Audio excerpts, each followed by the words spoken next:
because our deepest wounds often reveal our greatest purpose. Welcome to the Court of Connection. I have my dear friend Terri Lassiter here with me today.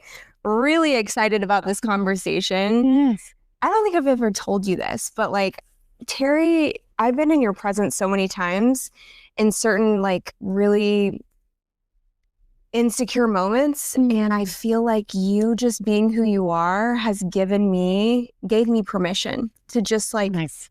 be who I am. Thank you. Yeah. I like that. Whether you're on stage, whether you're in a meeting with me or whatever, right? I just feel like your presence is just it's so nurturing, it's so loving, and you're so who you are. Thank it gives you. people permission to be who they are. So I love that. Yeah. I love that. Permission to be who they are. Yeah. Wow, what a great compliment. My goodness. Yeah, it's so true. Yeah. So I obviously know who you are, but tell for the people who are listening, who are you? Well, that's a loaded question, but I am a serial entrepreneur. I've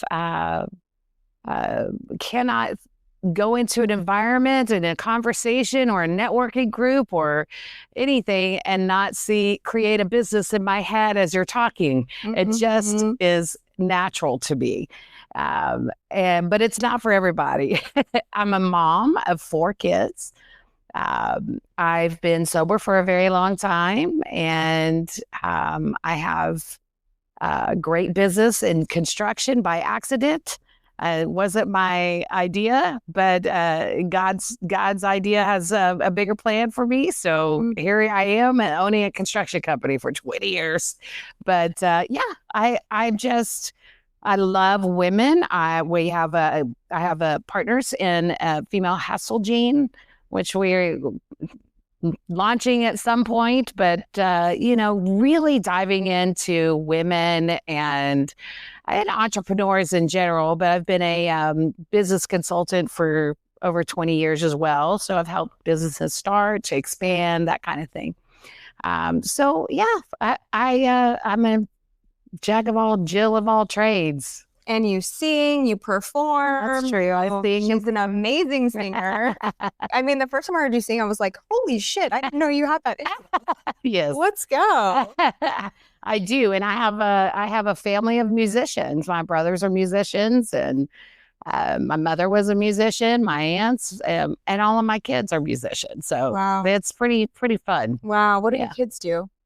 So my oldest is a welder by trade, but he can play the guitar, he can play the bass, the piano, the drums. He writes, he sings. Wow. My 21-year-old is an electrician. He's a singer and a guitar player, and he writes beautiful work. My son Hayden, who's 20, he does a lot of recording and mixing and creates music that way, and has some amazing stuff recorded. And then my daughter is coming out as having a voice. She's so funny. All of a sudden she started singing harmonies with me, and I was like, oh my God, wow. Where have you been? She's like, I don't know, I'm the 4th. Yeah.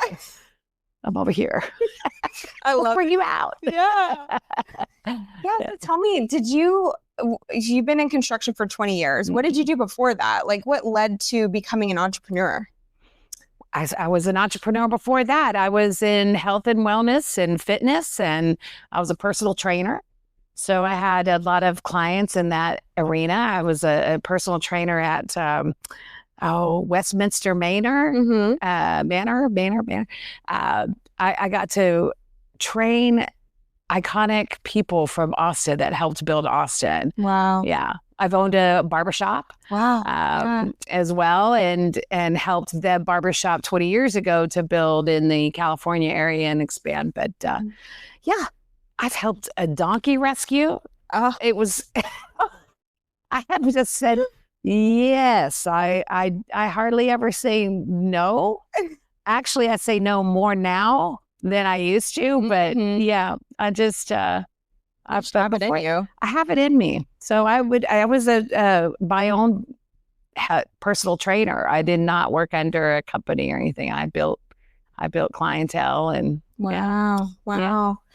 So what do you think stands in the way of because we had talked on the phone recently, and you said women kind of stand in their own way. There are these internal blocks or creative blocks. What are the things that you're seeing that are coming fast? One of the reasons we created the Female Hustle Gene is because we had some experience there. So I, as a single parent, most of my parenting life, had to make my way out of necessity. And so hustling really was, natural to me. It was part of my entrepreneurial spirit, but I really had a deep-seated need. And I think that we, as a young mom, I thought there was all of these cultural norms that the way I was supposed to be. And I never lived up to that, ever. And finding a way to be a single mom of 4 kids, how was I going to afford daycare? Couldn't. How could I be creative and find a way to a career that would actually take care of them? And that was also satisfying to me, or at least in the hustle of things, I would find myself. And so what I found is that there were a lot of women like me. I raised those kids and they're adults. I'm hoping they leave at some point. but I'm like, I'm not sure, anyway, I've created a whole environment where I don't know why they would leave. So now I'm like, oh, I don't know how that happened, but I did. Like a compound in my house. So, but what I saw is, a lot of us have dreams. I mean, all of us have dreams. All of us have passions. All of us have things. And what happens is all the noise that gets in the way, the family culture, what you think you're supposed to be, playing the roles that you think you're supposed to play, and our culture in general, right? Overall, that tells us that we can't, gives us limitations. And I found that there was no hurdle that a woman could not jump over or just, walk around. Yeah. You know what I mean? Yeah. And also like really coming to truths about who we are. We have a lot to give and offer. We do. And the nurturing, like you mentioned, is such a great gift. I love that that's the way that you feel around me. That's an amazing gift. Singing is a great gift and it brings me joy, but I don't need to go on the circuit. I don't need to go get famous and go tour around the world. Yeah, and I don't have it like that. But just saying, I could go around Austin and play. I could, you know what I mean? So I think that when people were starting to come to us with the Female Hustle Gene, it really stopped. It was about a business.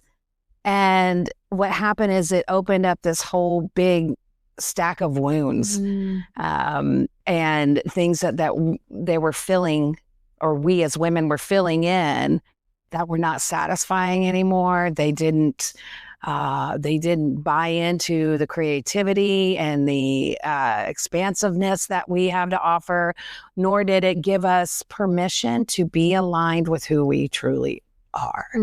I think it's a gift that women, when I see women that are truly in their own power, it exudes. Yes. You can't help but notice. Yes. They light up a room, right?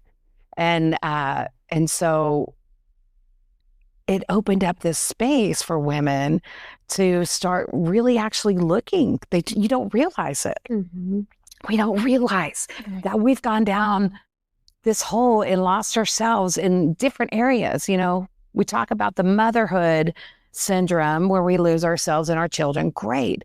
But we also have the opposite, where we have, that cultural normal, I'm not losing myself, where we put everything aside and there's a balance, right? Right. And so what happened is we have all these tools and creative parameters that we started to tap in, allow women to tap into what really was stopping them. Yeah.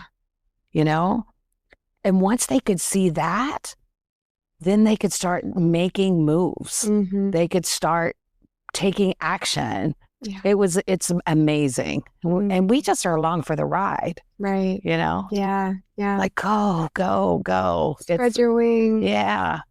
I think the biggest thing that stops me, because I'm like on this precipice of like, I feel myself stepping out of this, you know, I'm not supposed to be a 9-to-5 girl. I'm just not. Yeah. You know, I have so much more in me. I know that I'm tapping into that. But what stops me is like needing to know what it's going to look like. You know, like my logic stops it. My mind of like, well, what exactly is it going to look like? Is it going to be successful? What happens if I fail? You know, and that fear starts to get in the way. And it's like, I think that's probably true for a lot of us, where it's like, well, this is safe over here. If I stay here, I'll have a consistent paycheck. It's predictable, right? Sure. So like, did you ever have to work through that fear of your own, or were you just like every day? Yeah. Every day. And here's the thing, that's boring for me. Yeah. But it's the fear of success and the fear of failure. Mm-hmm. That's two different avenues, but one of the same. So the fear, and it's also this inability to see that so with the construction, I knew nothing about construction. It was an accident.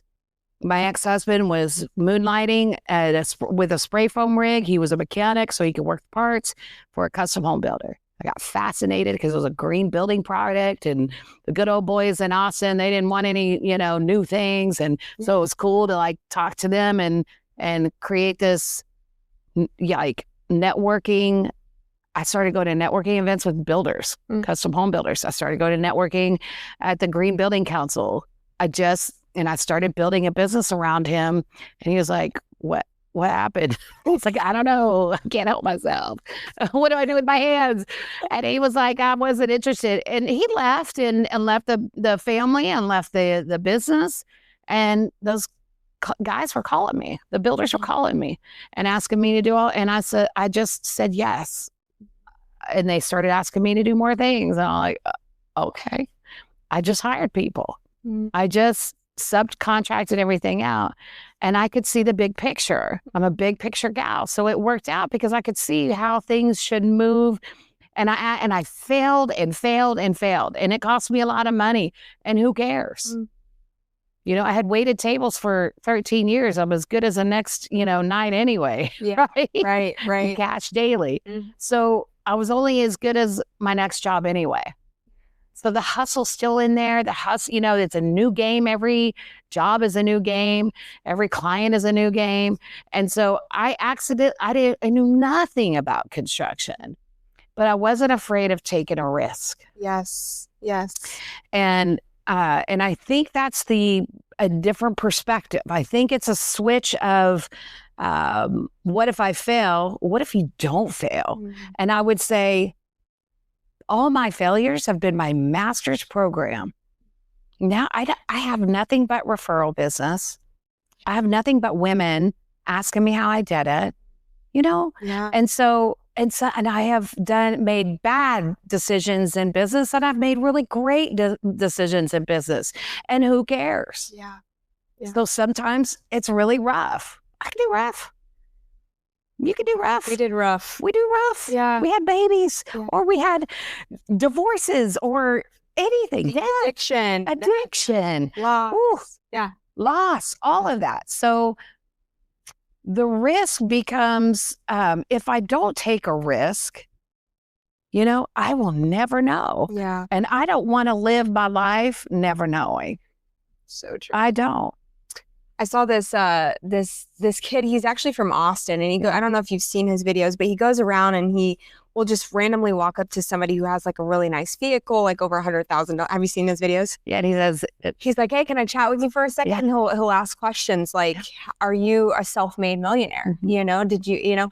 And one of the questions that he always asks is, what is the number one thing that you would tell people who are, you know, wanting to be an entrepreneur?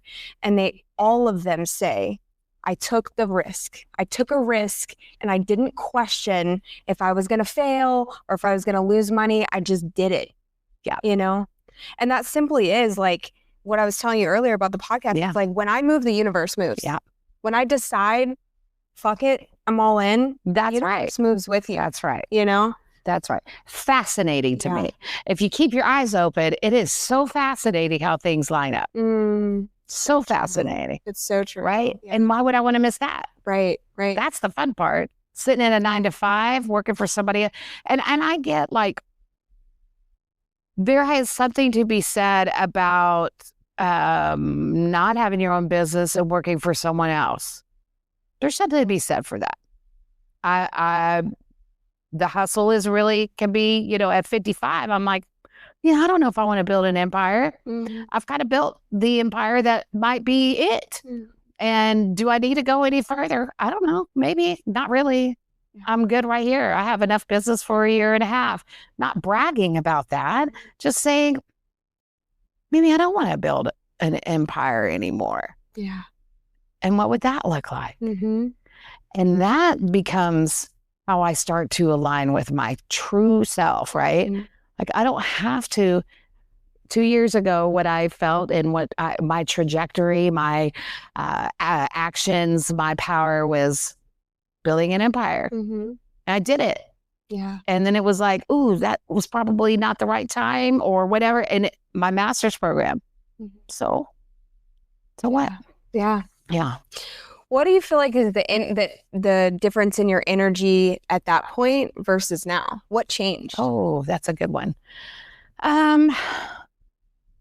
I think sometimes, and you're talking about from 2 years, or are you talking about just in general, like however when I was younger? Yeah. I think it was a desperation when I was younger and a young mom with 4 kids and all of that. I think there was a level of desperation that kept me fighting for it or hustling. I don't like the word fight really, but hustling for it. And trying this way, if it didn't work, okay. And trying to get more than one stream of income out of one type of business. I really love that idea. And I think that once I could see that this was actually making me a living, you know, this could be my mainstay and it actually is great and I'm actually good at it, then I could say, okay, I can coast. I don't need to be the best builder. I don't need to be, you know, and there were some humbling moments. And I think that's important too. And as you know, age is one thing. For God's sakes, age. Leaning into your gray hair, you know. Which I fucking love, by the way. I think I tell you that every time I see you. I'm like, what the fuck? This just like, it happened overnight, but I'm obsessed. Well, my girl Marty told me years ago on a plane, I don't remember where we were going, but she was like, what if you grew your gray hair out? And I was like, I'm 45. I was like, I'm not growing my gray hair out. Weirdo. And then I just started looking and see how things happen, seeds happen. And you know, 5 years later, I'm like, okay, I did the COVID blonde. That was a bad idea. It was so bad. And so I was like, well, maybe this is the time. Let's just see it because I could always go back. Right. And it turned out to be a pretty gray, you know, like beautiful. Thank you. I'm okay with it. Yeah. Yeah. I have this random gray streak in the back. Love it. There's a birthmark. I love it. Yeah. I'm just rocking the natural. I mean, this is off topic, but whatever. I would say 5 years ago, I had long extensions, blonde hair, lashes, like all the things, right? And I have totally started to like strip away from all of that. And there's nothing wrong with that. If people love to do that, that's great. Sure. I sure did then. But for me, it started to feel like this like mask or this like way to hide, you know? And go ahead. I think that's a huge point. I think as you're coming into yourself and aligning with your true self, your natural beauty can't help but come out. Mm-hmm. Like your soul wants that. Yeah. Right? The masks and all the things that we put in. And I love a good look, a good set of lashes. Sure. I love all that. But also what becomes important changes, It's not so much that I need to be or look a certain way as much as feel and move in a way that's very gentle and loving and kind and soft. Yeah. I love that. And soft. Yeah. Yeah. Before we get into that, because I want to talk about that, you mentioned some humbling moments. Mm-hmm. Can you talk about some of those? Yeah, I navigated that. But yeah, to be honest, it's been a very interesting year to really look at myself and the narrative I've created about myself. I have been shocked at being the level of dishonesty I had about myself and who I was. Like I'm thinking, I'm rocking and rolling. I've got this huge business. I'm networking. I'm on magazines. I'm doing barbershop things. That we're all over the place, and all of that's fun. And I was listening to this podcast today, and it's talking about the soul and the ego, and how the soul can't help itself but speak. Yeah, it's authenticity. And that the pride gets in there. We have to have some pride, right? But that can take over where you're not hearing your own natural soul. And it's connected from generation to generation to generation. It's in your DNA, right? And how to pay attention to that. And so to circle back to your point, I don't know what I was talking about. What? Being humbled. Yeah. So being humbled. So it's been a transformation. It's been, and even the Bible talks about like sin to, I'm going to mess this up. I'm going to mess it up.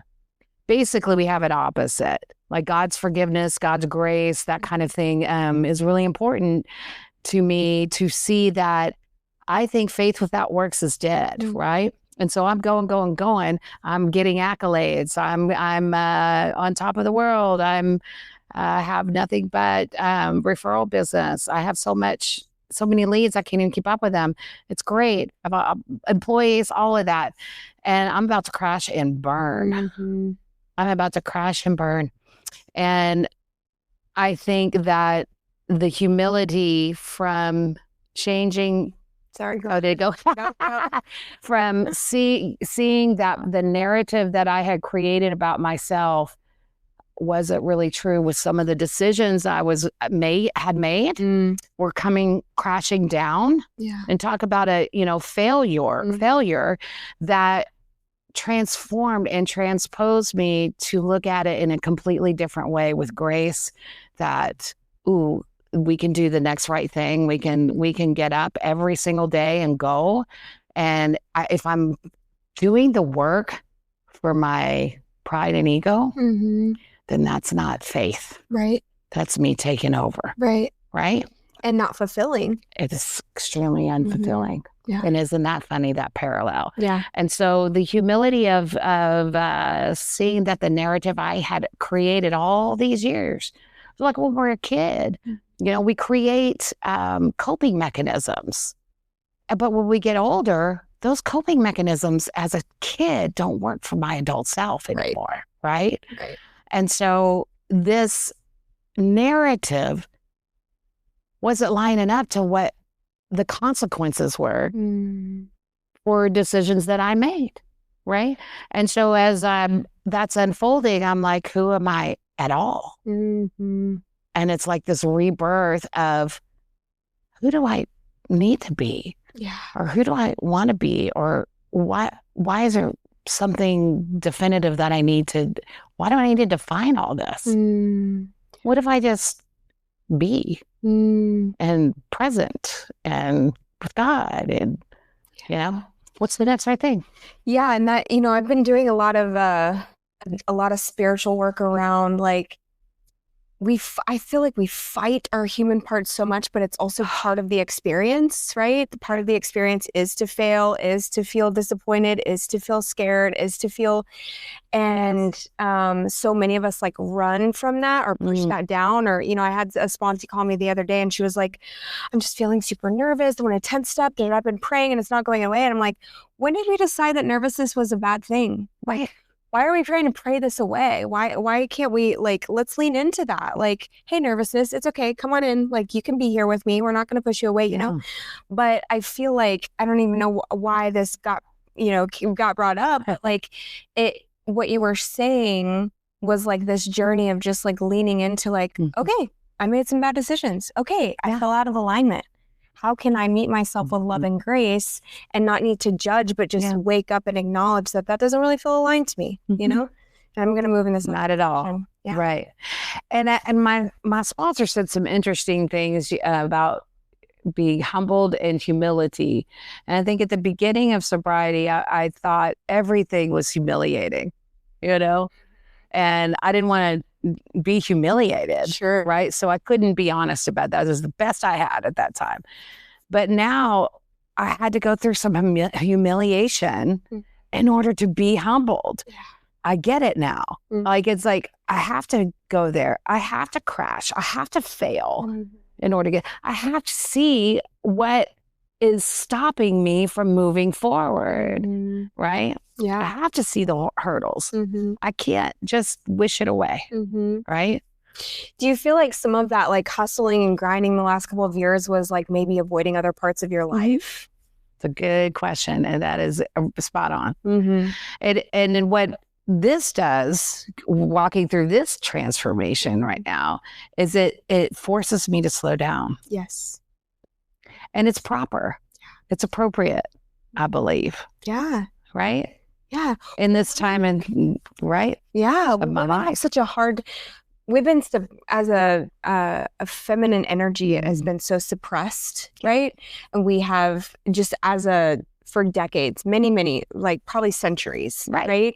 Sure. And that energy in us has been suppressed, and we've been in this masculine energy where it's like do, fix, logic, get out of my way, I'll do it, And I feel like as a collective that we are all moving into this like era of like softness and really like our systems wanting to slow down, like wanting to be like taken care of, wanting to be, and I say that lightly, right? Connected.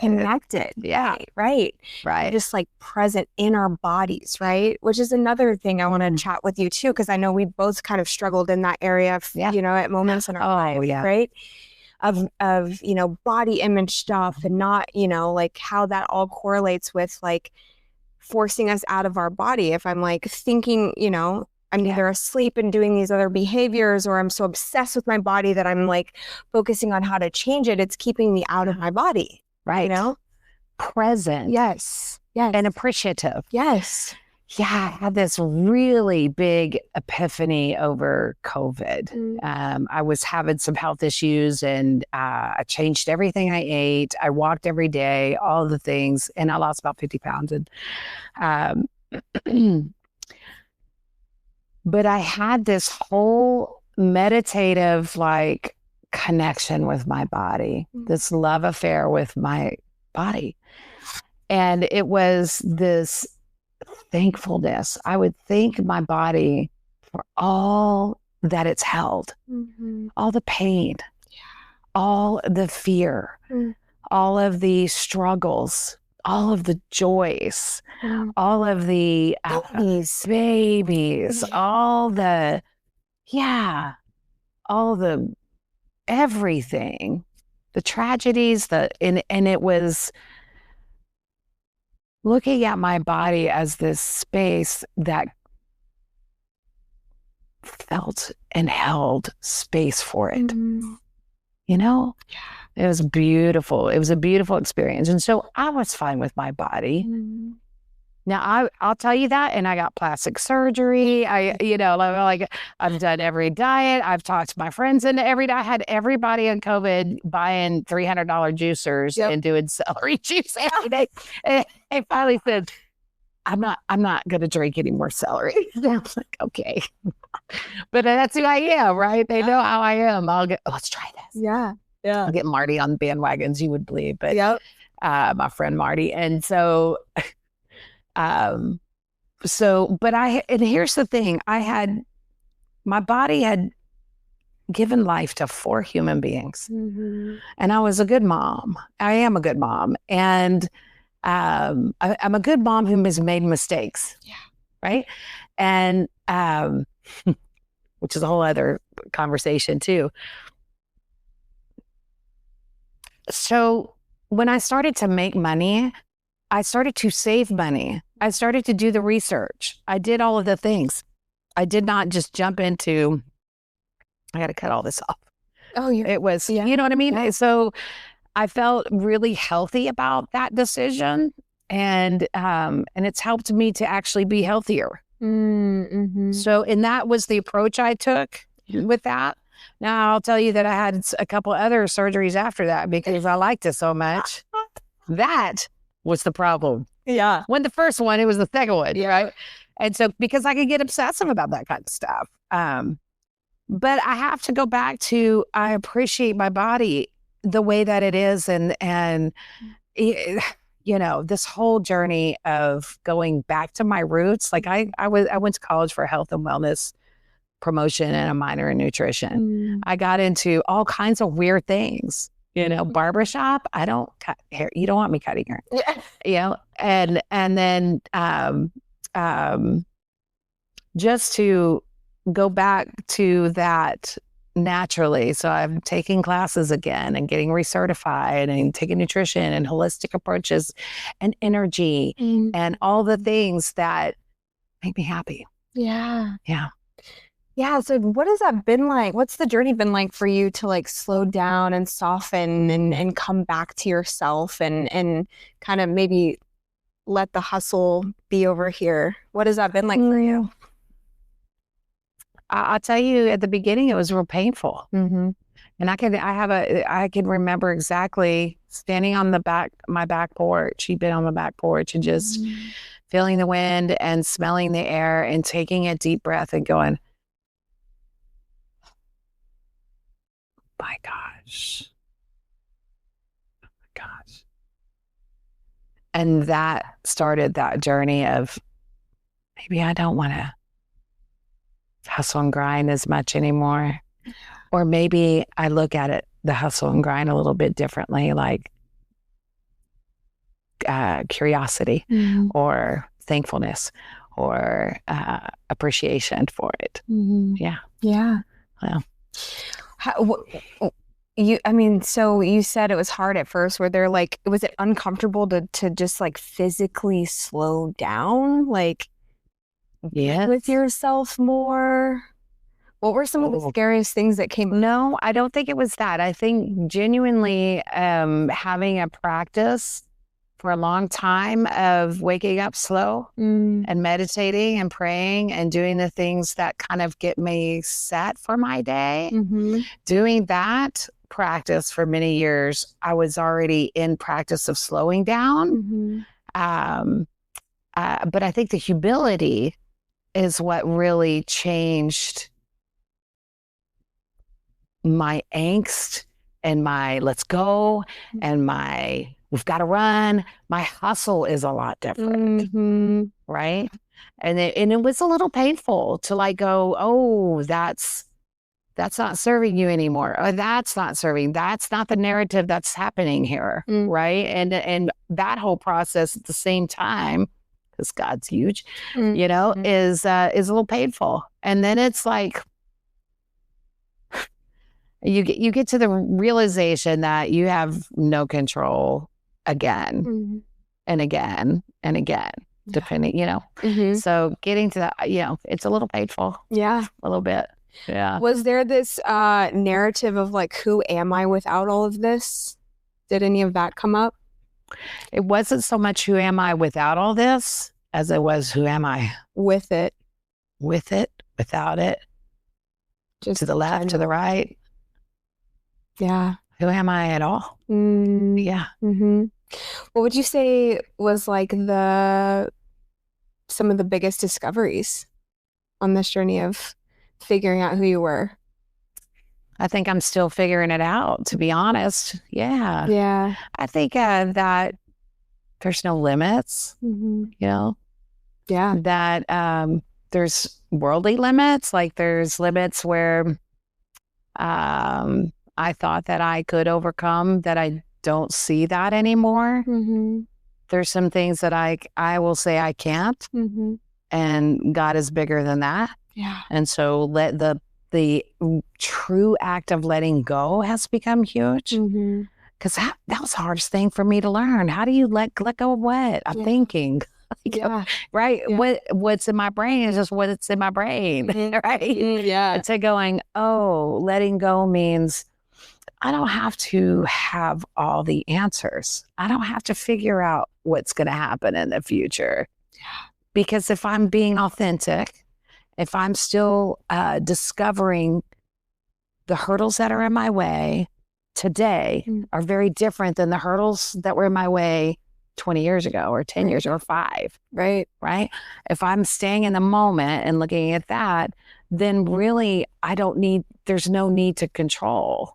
I'm just going to do what's in front of me. If it's like throwing that spaghetti, it doesn't matter. Right. One's going to hit. Right. Right.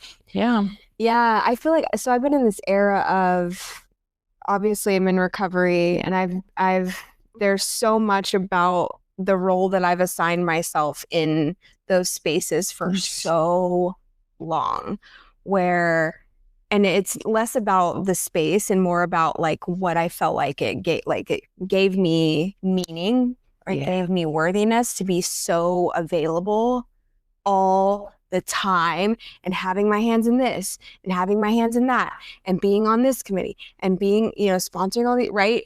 And I felt this about midway this year, I felt this deep call to pull back. Yeah. To pull back and so the reason I was asking all those questions is because for me it felt like such an ego death, because the things that were coming up for me were like, you're going to be forgotten. You're not important. You're irrelevant, right? Which is so silly and dumb to say out loud, but like for someone who found so much of her like self-worth in being needed, it was like, well, who am I if I'm not needed? Which was like stripped, honey. Yes, stripped, and that's a beautiful place to be. Yeah, I've discovered that I have to be stripped of all of that in order for me to actually hear God and hear my purpose. Yeah. And so my question to that was proposed to me was, what is your purpose here in all this hustle? It was to build an empire so that I didn't have to work so much in the field anymore, so that I could go on vacation and get my, nails done and get my massage, and so that I could retire early. That was my purpose. Yeah. And my sponsor said, funny, I did not hear you say anything about the people that you employ and how their families are how they're building a career to take care of their families. For this, I had no big, huge purpose. Yeah. And the purpose was ego driven. Yeah. So it wasn't aligned with my soul anymore. Right. Like you're saying, you had this halt, and I have to be stripped of that in order to see that the narrative that I've created, that was of importance, was actually my ego. Totally. Right. And then to say, well, what is my narrative? Well, it's not done. Like it's not done. So I don't know what my narrative needs to be or has to be. Yeah. It doesn't really have to be anything. If I'm true to myself and I'm lining, just taking that action and it's sticking, okay. Yeah. We'll go here. Yeah. Because I can't be open to that. Right. Right.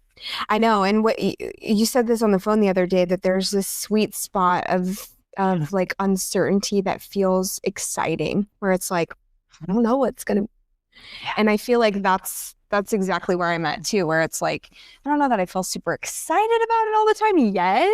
I do at moments, but like I mentioned earlier, the logic keeps coming in and it's like, well, but what is it going to look like? But what is it, and it's like, shut the fuck up, That's right. Like, who knows? Who knows? Fire that. Yeah. And that's why I've been trying to like befriend that stuff, those parts, rather than resisting them and being like, why are you here? It's like, oh, interesting.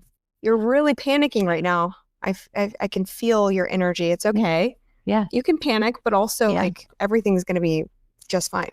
And lean into it, like you said earlier, but to remain curious. Yeah. Like, I'm just curious. Yeah. That's all. Yeah. So like, what if? Well, I'm just going to remain curious. I'm just looking at something because I'm curious. Yeah. Yeah. Yeah.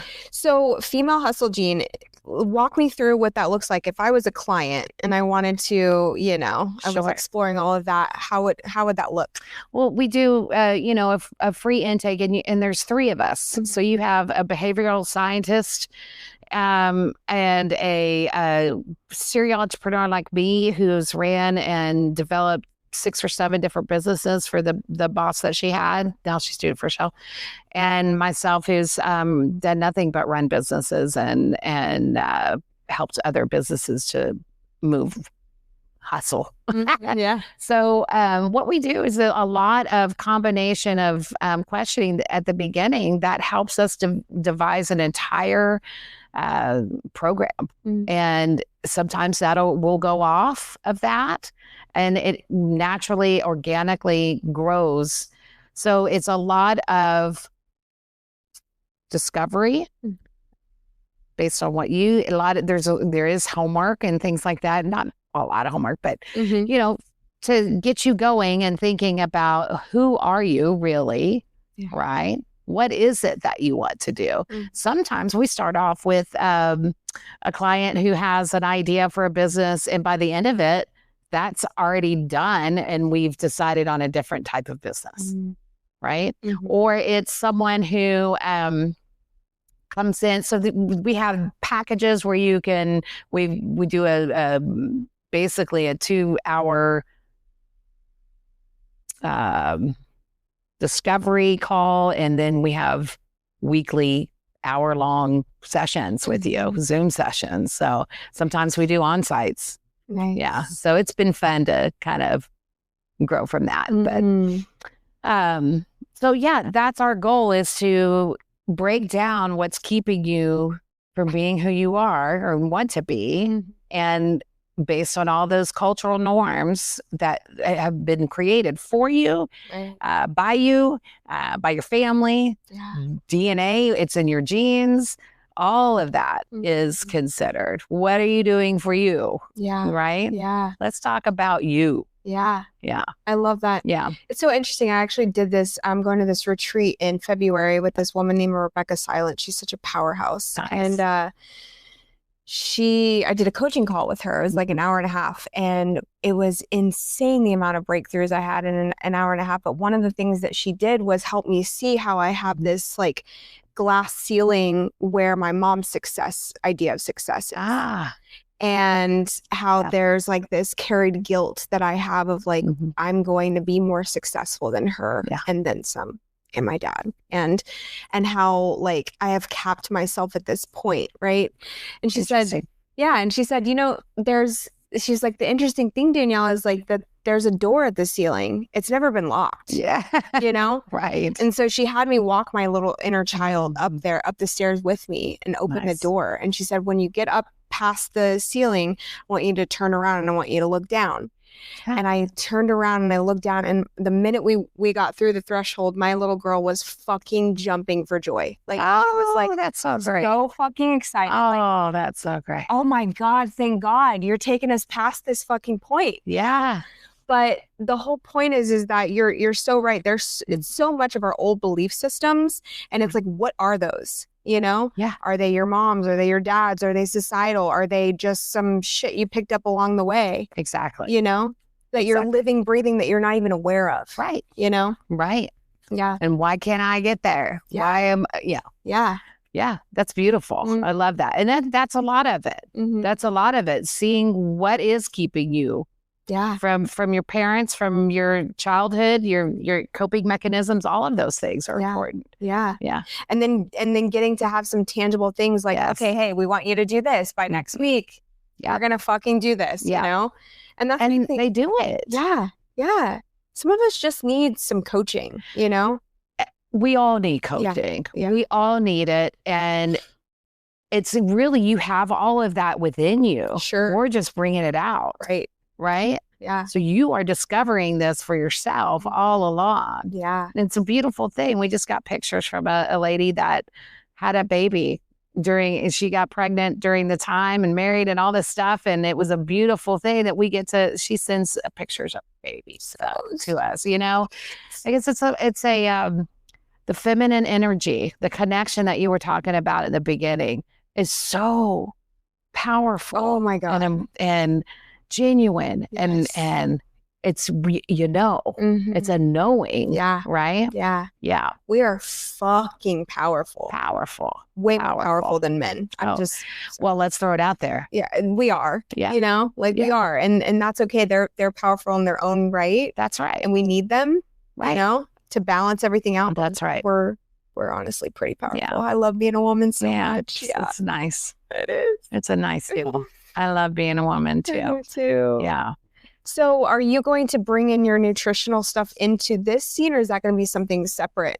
Tell me about that. I am going to do it separate, but we are looking at a holistic approach. You know, we are looking at energy. We're looking at NET therapies. We're looking at, which is amazing. Have you done an NET therapy? No, but I've heard a lot about it. So it is a way to connect to your, I've talked a lot about your DNA, your ancestors, that kind of thing, and how, what has happened then to our ancestors is actually in our DNA. Oh, for sure. Right. And so I remember we used to talk about generational curses, right? Remember that?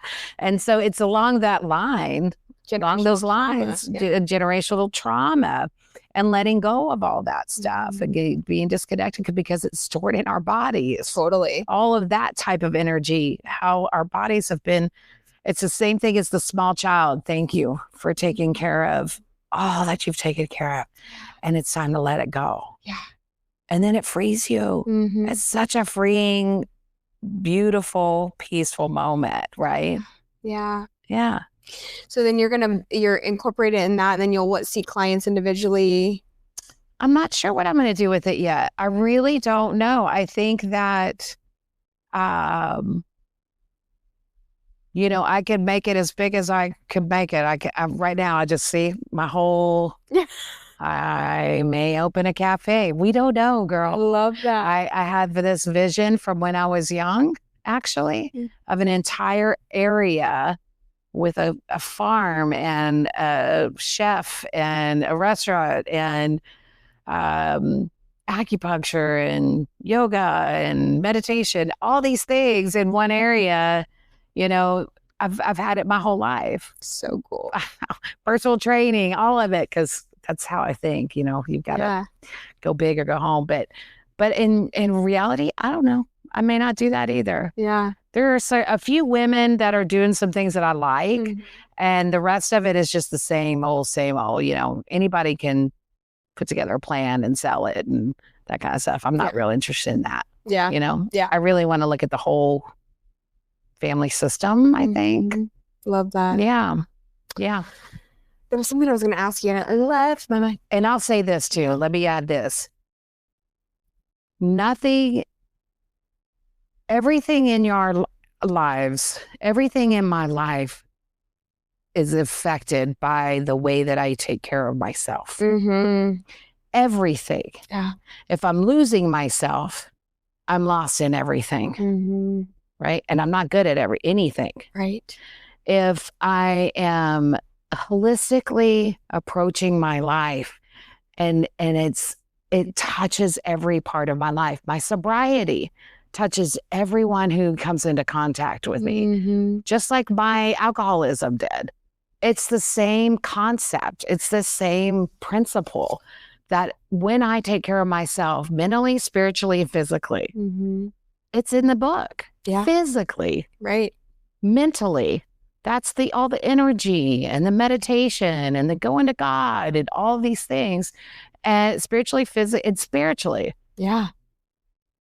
It's so true. So I cannot be successful in business if I'm not successful in taking care of this whole. Totally. Yeah. Totally. Yeah. Yeah. That's where I was at this past year. I mean, this past year has been hard. It's the year of the snake. I think it's been hard for a lot of people. A lot of people. Just shedding, lots of dark shadow work, you know? Can't believe it. It literally, it's been, I mean, and if you look at the astrology transits, it makes total fucking sense. But, which by the way, do you have Virgo in your chart?